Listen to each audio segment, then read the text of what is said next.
Hello and welcome back to the channel. I am building today this cutting board.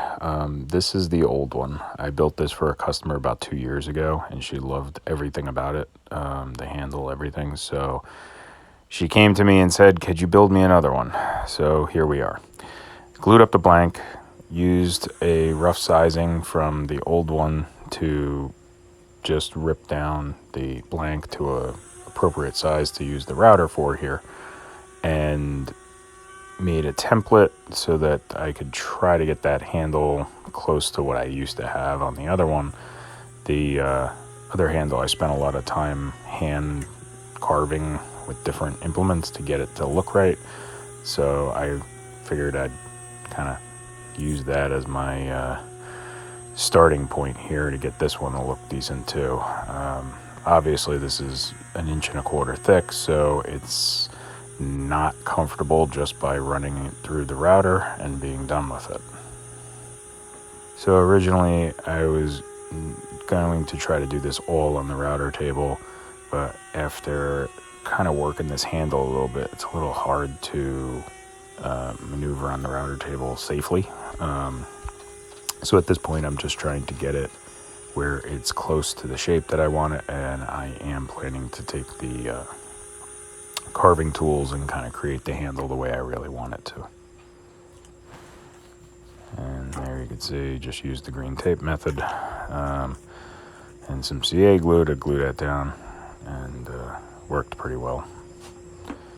And one thing I do like about my new router table is the dust collection. It does work rather well, but also I can just grab the handle and clean off the countertop when I'm all done, which comes in handy in between jobs.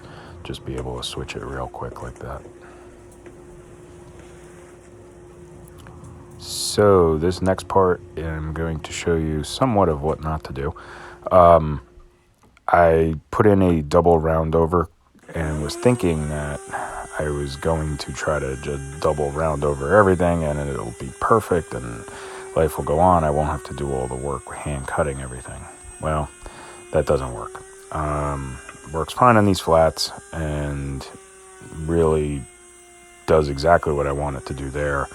But when I go to do the handle, you'll see here in a second, yeah, even in my head I'm saying there's no good way to do this, because I'm climb cutting and it just didn't go the way I wanted to.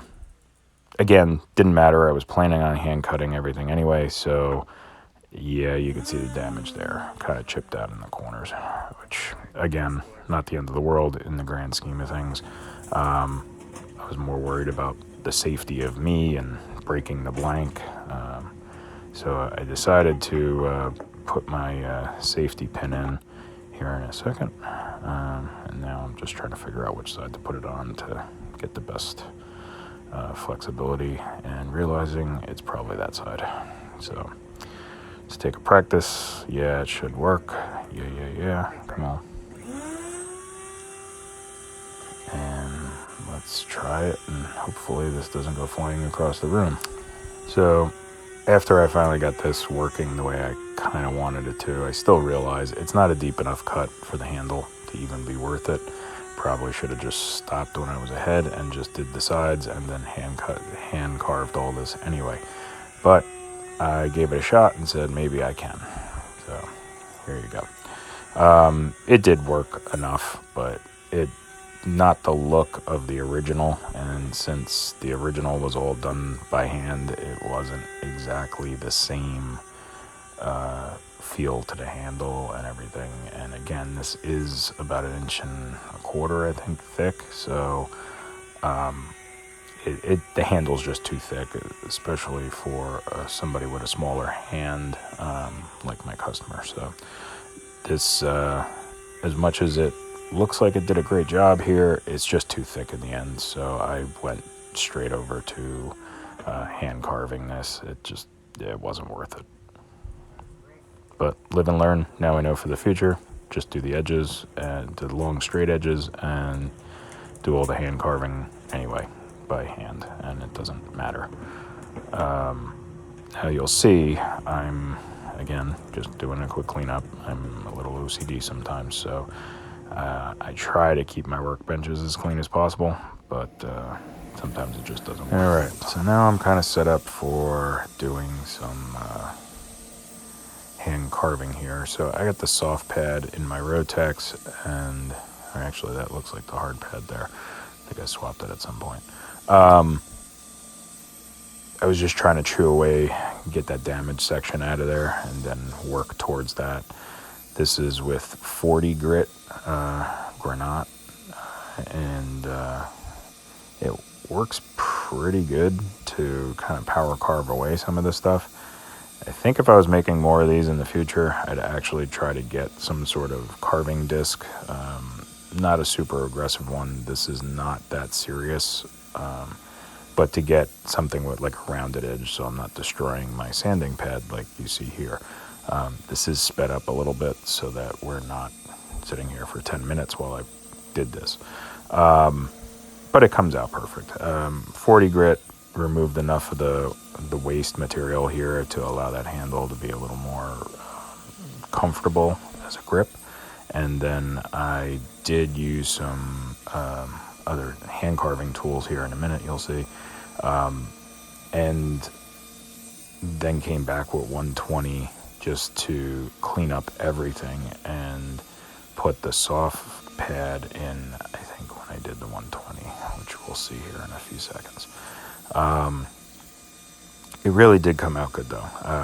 Doing it this way was a lot better. I think last time I cut this and carved this handle, I honestly think I did it, almost all of it by hand, using various files and stuff like that. But this worked perfect in the end and was totally fine and totally comfortable, and dust collection was a lot better doing it this way than the last time I did it.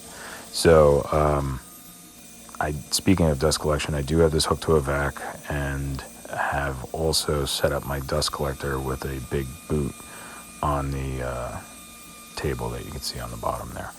So that helped kind of trying to catch most of the airborne stuff, at least the little stuff.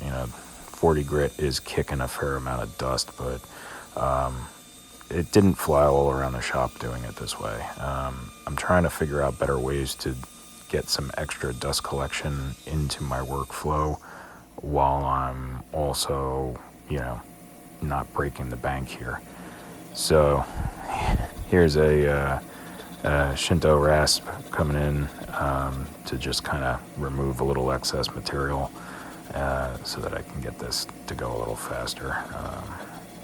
Getting a little impatient using the 40 grit, but this worked really well to just rough out some of the handle and get on the flats there some removed, so I can come in with the 40 grit, get it down, get rid of the marks, clean it up, and then it was available, time to clean it up and make it look really nice. But obviously this is going to take another minute, and then we'll get into some of the cleanup. So apparently the switching over to 120 here and then doing the final sand was not recorded by my phone. So this is just me finishing everything up with 40, and then we'll get into a little more of the beauty shots here in a few seconds. But I apologize for that, and but it's pretty much more of the same of what you see here. So it went easily and looks great in the end. So here we go. Cue up some Marvin Gaye here, and let's get it on. The cutting board oil that I've been using from Walrus Oil, I've been having really good results with it absorbing really well. I know it's a very basic mix. I know I can make it myself. Been told many times that I should. I just don't have the time. So I do buy it from them. I even recommend to all my customers to buy their stuff. And kind of need to make another video of how to apply the different types that they offer. Usually I'll do one coat of this oil, like a heavy coat, let it really absorb in. Usually works beautiful to get that base there, and then come back with their butcher board wax on top, and it just makes it all look good in the end. here you have it. The old and the new. Actually, I like the feel of the new. Doing it in maple really does look so much nicer. And hopefully this will last her a lot much longer. Also going to give her a bottle of the cutting board oil so that she can maintain it in the future also. Hope this was fun. It was a fun little one-day build for me. And on to the next, right? Have a good one. Thanks for watching.